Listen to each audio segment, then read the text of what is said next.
Do comic fans just get more irritable as they get older? It's an interesting theory and maybe a dark future to look at.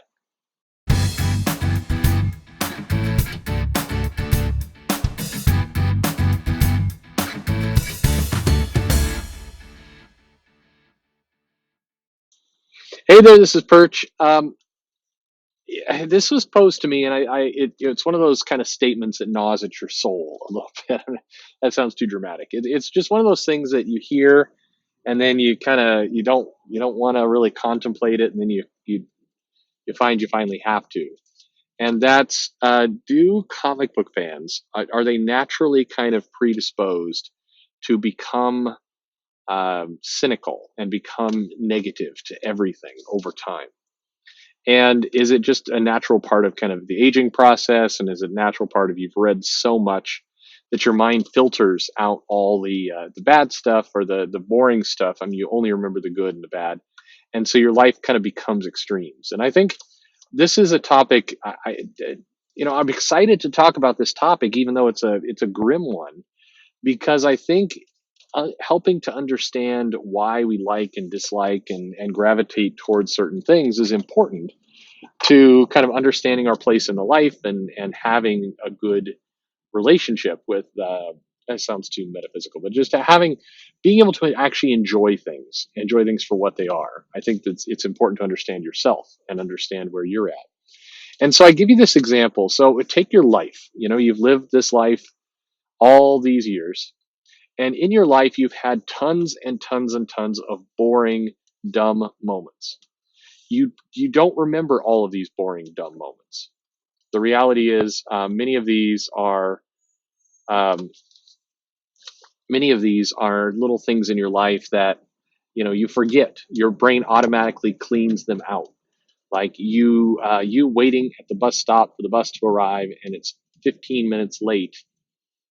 You may be annoyed, super annoyed, and you may kind of remember that you were annoyed at waiting for this bus hours later, but a year later that memory is gone.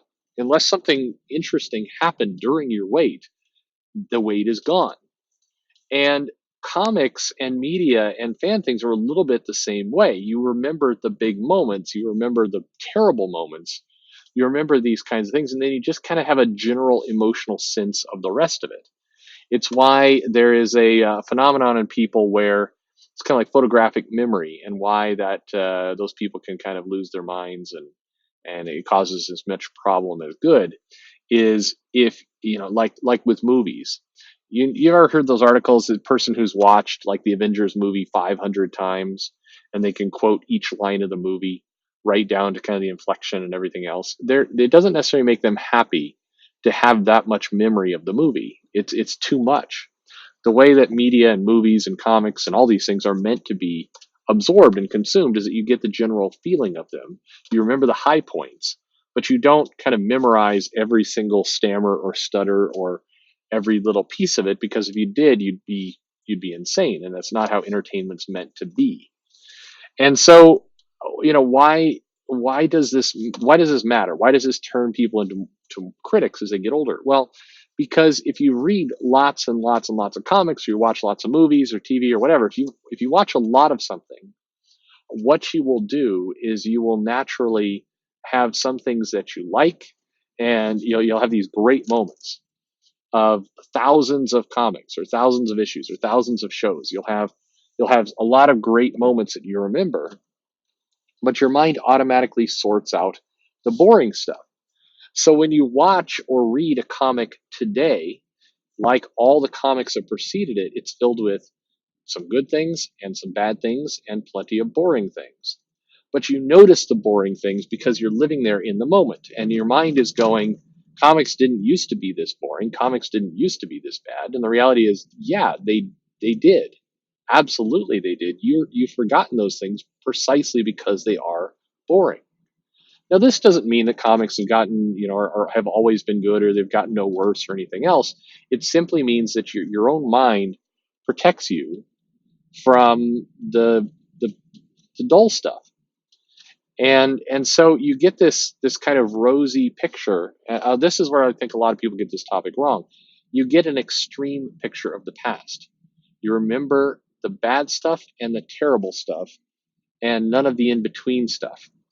And in life, like your own, human personal life, most of life is filled up with the boring stuff.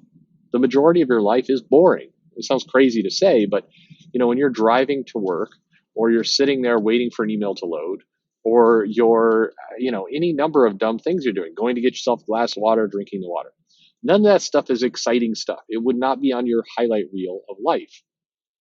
But it's natural. You don't, if you didn't have the water, you would die. So these things are essential, but they're not exciting. And your mind is going to remember the exciting part. It's going to remember the first kiss. It's going to remember the first fight. It's going to remember the tragedy of the first heartbreak or breakup. It's going to remember the excitement of, having sex on a police car while the cop is out in the street somewhere. All these normal things that everybody does. It's sorry. Sorry. Anyway, the key here is that comics and movies are the same way. So in a lot of ways, there's The Simpsons is a good example of this. Almost everybody I know who's watched The Simpsons from the start, from the first episode. Boy, this is a bumpy road. I'm suddenly going down. Everybody who's watched that show from the start will say pretty much the same thing. Oh, it's not as good as it used to be. And the truth is, it probably isn't. Conan O'Brien used to do some of the writing on The Simpsons. It was brilliant. Those were great episodes with good moments, and they were funny and they were great. But the other thing that's happening is if you've watched this show for a long time, you've seen a lot of the jokes, you've forgotten the bad episodes, and you remember the epic, awesome moments of The Simpsons. So it's not, the show may have gotten a little worse, or maybe a lot worse, who knows? But what's also happened is, there's no more huge moments, or rather, the huge moments are coming far and few between. Whereas in your mind, you've got the highlight reel of The Simpsons in your head. And the same thing is true with comics. It's why people get a rosy view of, even great creators like Chris Claremont, who I'm a huge fan of with the X-Men.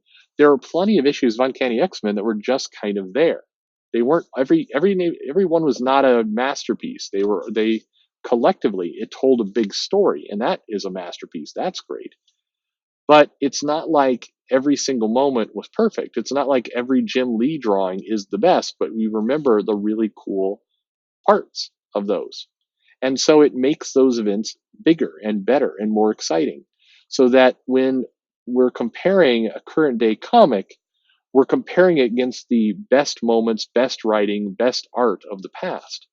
And that warps our perspective.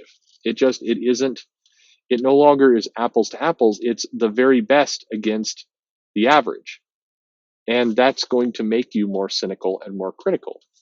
And it's why, going back to the original statement, why some people have said, as you get older, you become more critical, you become more skeptical, you complain more about the comic or the show or the movie. The longer you're a fan, the more of the highlight reel you've built up in your head, and the harder it is for current comics, movies, shows to compete with that highlight reel. Now, again, I'm not making the claim that, hey, comics are as good as they've always been. I don't think that. Clearly, if you've been listening to my channel, I think there's a lot of substantial proof and evidence that quality has declined. And the biggest and most obvious data point people can point to is, hey, people are paying less for the art. They're combining the penciler and the inker. They're doing more stuff direct to digital. There's a lot of elements of comics that do not have the level of craftsmanship and skill that they used to. But at the same time, if you're comparing, any kind of modern solo book, well, I'll give it to you this way. A lot of people compared the last She-Hulk run to the John Byrne run. And on one hand, I think it's right to set the bar really high. I think you should be trying to swing for the fences. I think if you're an artist and you're creating a piece of work and you're doing all this, I think that you should be trying to make amazing comics. At the same time, John Byrne is one of the kind of legendary creators in comics. John Byrne is it's hard to compete. How can you compete with John Byrne? That so it's slightly unfair to say, hey, this isn't John Byrne quality. Well, because it's not that it's not unfair. It's just that's obvious. It's obvious it's not John Byrne quality, and it wasn't ever going to be John Byrne quality. If they put, so I think that's something that people have to keep in mind, that we have to some extent judge the work based on the players involved. And I think we can say, as critics, as fans, we can say, hey, the people that they're bringing in to do comics these days are not at the level they need to be, and skimping on the art quality or the editorial quality or the story quality, and skimping on that stuff has created a bad effect. It's created a bad outcome. Okay, I think that's a true and fair statement. But I also think we have to have some perspective as critics to not judge the current by the absolute pinnacle of some of the very best art that's been produced over the last 50 to 60 years. I think that's unfair as well. Put it this way, I think if you obsess in that area, and I think obsession is the right word, if you obsess in that area, then you're never going to like anything. And that gets to the, as you get older, do you become more critical? Well, yeah. If you're constantly trying to live up to the best it's ever been, then you're going to be disappointed a lot of the time.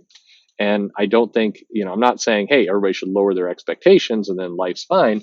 I'm saying just remember this balance, because it is a balance, and be prepared to say, hey, I wish the artwork was like John Byrne. That was incredible. But at the same time, you're not going to get John Byrne level work from somebody new starting up who's on the comic. And so we got to be able to judge. I mean, we have to be able to assess, does this person have a future? Does this artist have promise? I mean, if you look at John Byrne's earlier work compared to his later work, he clearly evolved, improved as an artist. So did Art Adams, so did Jim Lee, so did every major artist improved in their career.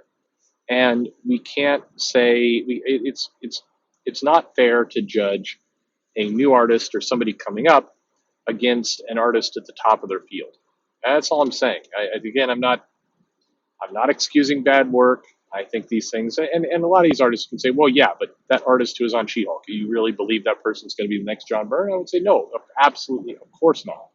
You can tell they're not going to evolve into that level of skill, but that doesn't necessarily mean that there's not promise in the work and that there's not some kind of future there. I think that's something that we have to remember as critics is, can we judge the work based on what we see in front of us? Certainly thinking about the past, thinking about what we've been exposed to. The history informs us. We can't just throw away or ignore everything that came before, because this is one big ongoing story. But at the same time, we can't get trapped in that thinking too.